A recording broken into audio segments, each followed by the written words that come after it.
Hello everyone, welcome back to my channel Pal academy সেন্টারে তোমাদের সকলকে আমার স্বাগত। আজকে ক্লাস 6 এর কোষে দেখি 1.1 এই লেসনটিতে অ্যাকচুয়ালি সরল অঙ্ক নিয়ে আমি আলোচনা এর আগেও করেছি। তো আজকেও তোমাদের 1.1 যে লেসনটি আছে সেই লেসনে 2 এর এফ দাগের যে অঙ্কটি আছে সেই অঙ্কটি আজকে তোমাদের করাবো। এর আগে কিন্তু আমি তোমাদের 2 দাগের এ থেকে এফ এর আগ পর্যন্ত যতগুলি অঙ্ক ছিল আমি কিন্তু প্রত্যেকটি অঙ্ক আলাদা আলাদা টিউটোরিয়ালের মাধ্যমে বা ক্লাসের মাধ্যমে কিন্তু আমি আপলোড করেছি। যারা এখনো দেখোনি তারা অবশ্যই টিউটোরিয়ালগুলি একটু দেখে নেবে।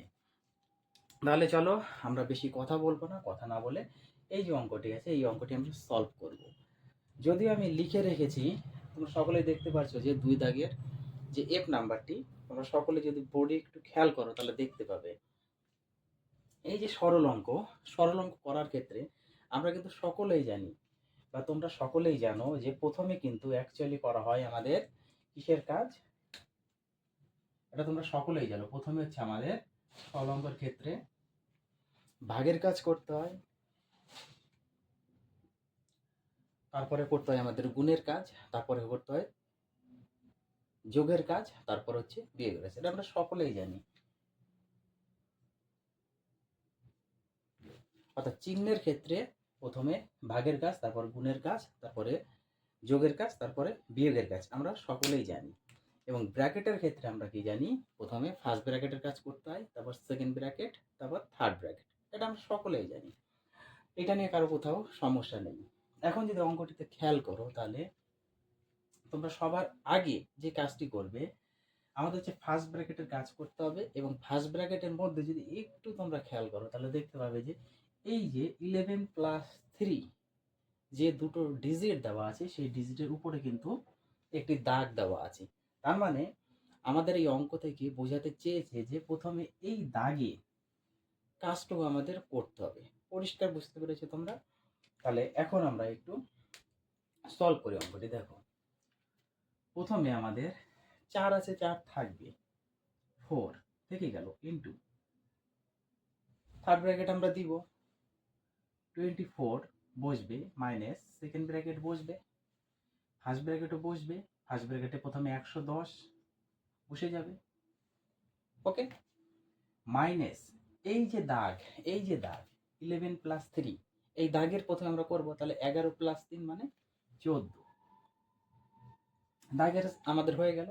তার সাথে আমাদের 4 গুণ হিসাবে আছে থাকবে, ফার্স্ট ব্র্যাকেট বন্ধ, ডিভাইডেড 9 আছে থাকবে, সেকেন্ড ব্র্যাকেট থার্ড ব্র্যাকেট আমাদের বসে যাবে, ডিভাইডেড থাকবে।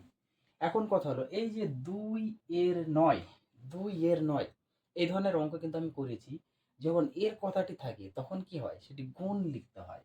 তাহলে 2 গুণ 9 এর জায়গাতে আমরা 9 লিখতে পারি। এখন এখানে আরেকটু বোঝার বিষয় আছে তোমাদের। এই যে 2 গুণ 9 এই যে পদটি যখন এই কথাটি লেখা থাকবে, এই কথাটি যখন লেখা থাকবে তখন কিন্তু তোমাদের সবসময় কি করতে হবে, এই যে 2 আর 9 এই দুটোর গুণফল কিন্তু সবসময় করতে হবে। কেউ কিন্তু এর আগে যদি কোনো ডিজিট থাকে সেই ডিজিটকে কিন্তু 2 দ্বারা কেউ ভাগ করবে না, ওকে। এই কথাটা কিন্তু তোমরা একটু মাইন্ডে খেয়াল রাখবে। এইবার দেখো, তারপরে 4 ইন্টু থার্ড ব্র্যাকেট থাকবে 24 মাইনাস সেকেন্ড ব্র্যাকেট, আমাদের ফার্স্ট ব্র্যাকেটে আছে 110 বসে যাবে, মাইনাস 4 কত 40 আর 16 56, ফার্স্ট ব্র্যাকেট থাকবে এখনো ওঠেনি, ডিভাইডেড 9 আছে থাকবে, সেকেন্ড ব্র্যাকেট আছে থাকবে, থার্ড ব্র্যাকেট আছে থাকবে, ডিভাইডেড এটা আমরা গুণ করে দিই 9 2 18 পরিষ্কার। এইবার 4 ইন্টু 24 আছে থাকবে, মাইনাস 110 থেকে যে 56 বাদ দেওয়া যায় তাহলে আমাদের কত হচ্ছে 54 হচ্ছে, তাই তো 54, সেকেন্ড ব্র্যাকেটের মধ্যে 54 ডিভাইডেড ফার্স্ট ব্র্যাকেট উঠে গেল, ফার্স্ট ব্র্যাকেটের আর কাজ নেই, এখানে আর কাজ নেই, ফার্স্ট ব্র্যাকেট ডিভাইডেড 9। এইবার হচ্ছে আমাদের সেকেন্ড ব্র্যাকেট থাকবে, থার্ড ব্র্যাকেট ডিভাইডেড দিয়ে বাইরে 18, পরিষ্কার বুঝাতে পেরেছি।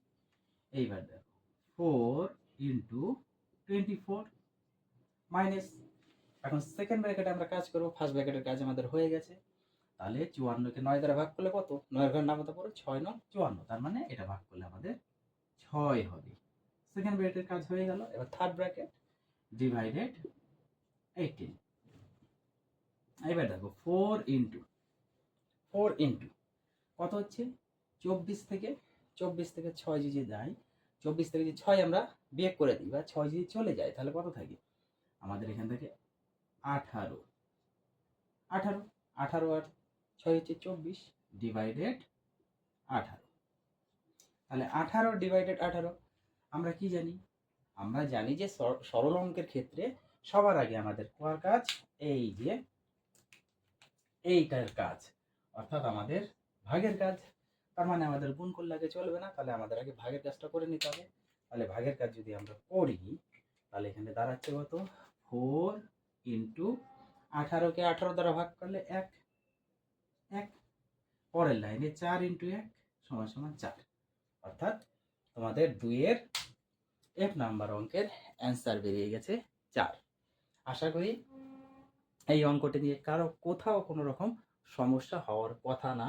যদি তোমরা আমার প্রথম থেকে একদম লাস্ট পর্যন্ত প্রত্যেকটি কথা মনোযোগ সহকারে শোনো এবং প্রত্যেকটি লাইন যদি তোমরা ফলো করো, তাহলে আশা করি যে এই অঙ্কের ক্ষেত্রে কারো কোথাও কোনো রকম সমস্যা থাকবে না।